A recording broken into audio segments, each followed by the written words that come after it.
welcome to the world famous Hoodie Arena. We're here for the AFRA 1/12 European Championships. It's day one, everything's underway, everyone made it, but it was quite a journey, I can tell you. And if you didn't see, let's get you caught up on the last 24 hours in 1 minute.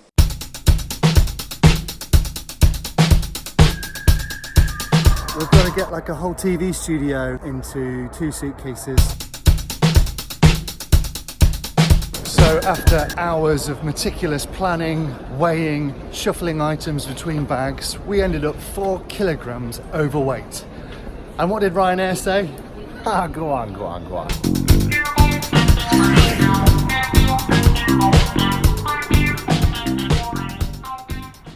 A forensic procedure of inspecting the car.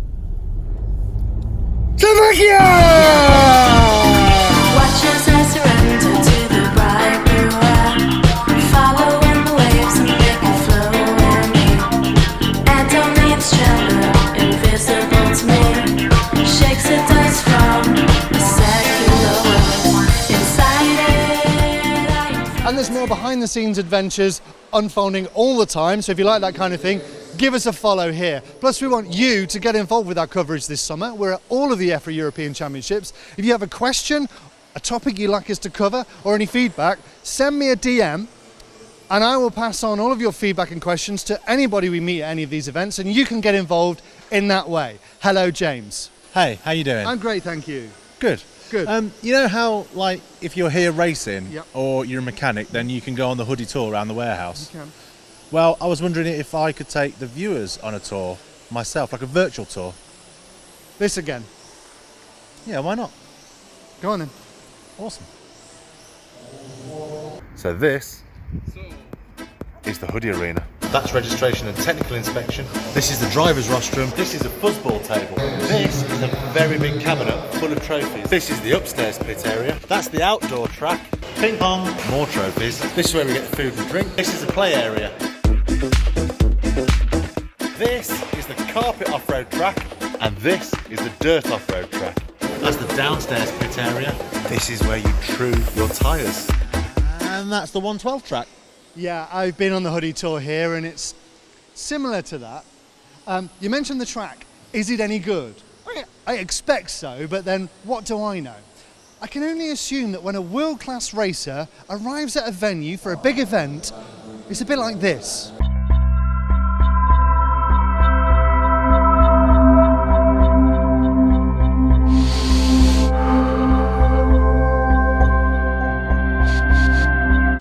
Possibly not, but what does a racer do when they first arrive at an event, and what can they learn by just simply looking at the track?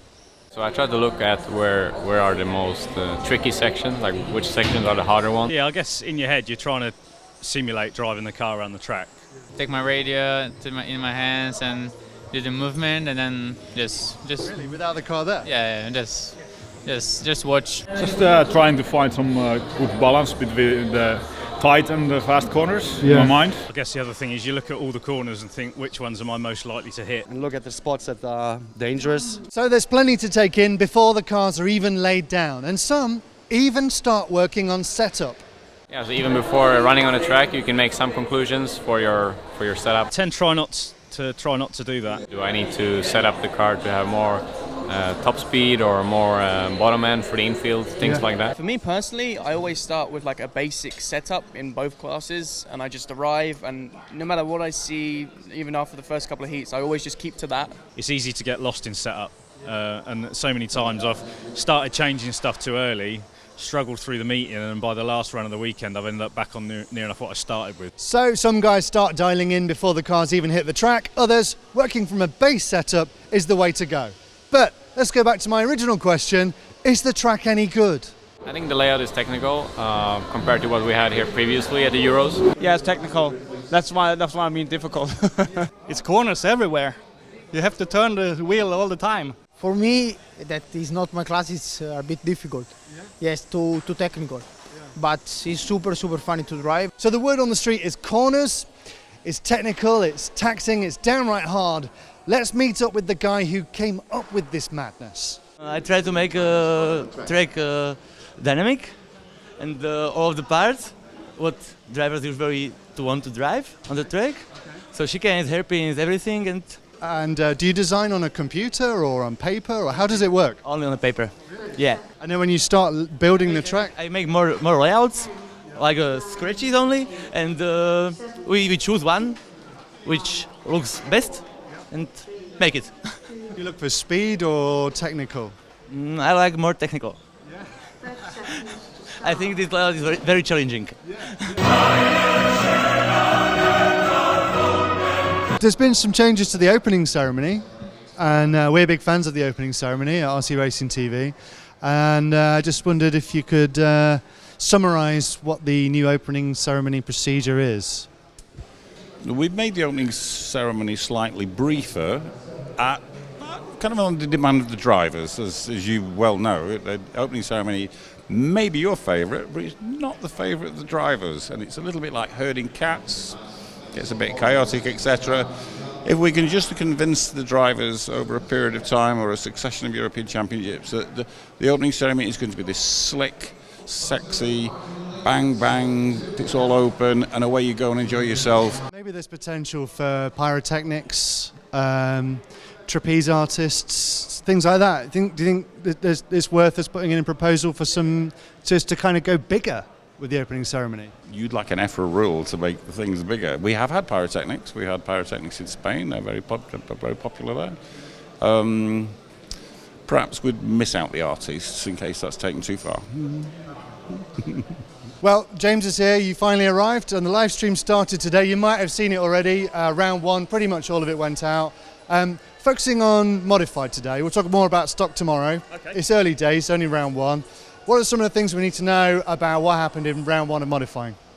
Okay, well, obviously the big news is defending champion Alex Hagberg had a issue in there. Looks like he's broken a wheel in there, so that's putting him under some pressure now for tomorrow. Looking at the practice results today, Jorn Neumann's looked very, very fast.